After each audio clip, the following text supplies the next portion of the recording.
लागे हंस के तू जब बोला, अंगना में अवता सबके मनवा डोला।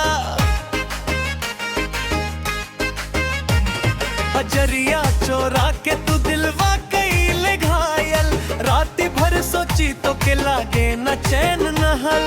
गोरी तो हर चाल बा कजरी जैसन में, पायल के छन छन में बाजे मन के गीत। दूधिया बदन पर सुगगा जैसे रंग, तोहरे इशारा पर नाच पूरा संग। अरे सुना जानी तू तो कमाल हो, मोहब्बत के गलियन में सबसे सवाल हो। एक बार देखो फिर दिल न संभाली, तोहरे बिना लागे दुनिया खाली खाली। नदिया के गलियारा तोहरे नाम पुकारा, नदिया के गलियारा दिलवा कइयो हारा। नदिया के गलियारा सुना अब तो वना, नदिया के गलियारा मोरे मन चुरावना।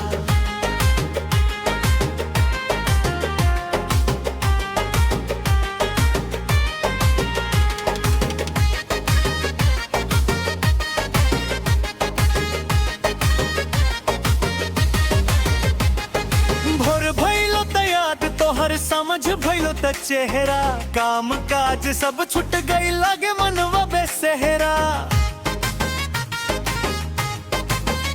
हंसी तोहर देख के फूल जैसा मन खिलेला, दूर रहलो ता छाती में कौनो काका चुभेला। पानी भरे घैला संग जब तो घाट जालू, कान्हे पर साड़ के पलवाग लगावा चालू। गाँव के गलियन में तोहर चर्चा भारी, जैसे सावन के झूला कैल रात सोरी। जानी तू तो कमाल हूँ, मोहब्बत के गलियन में सबसे सवाल हूँ। एक बार देखा फिर दिल न संभाली, तोहरे बिना लागे दुनिया खाली खाली।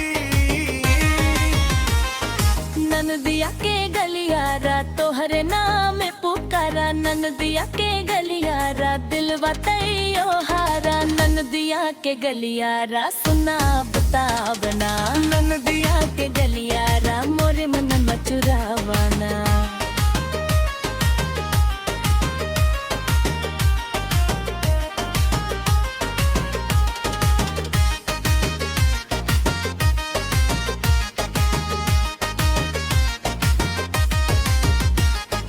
अब ता बतावा कवनो जादू कैली, दिल के धड़कन में तू अपने नाम लिखवली।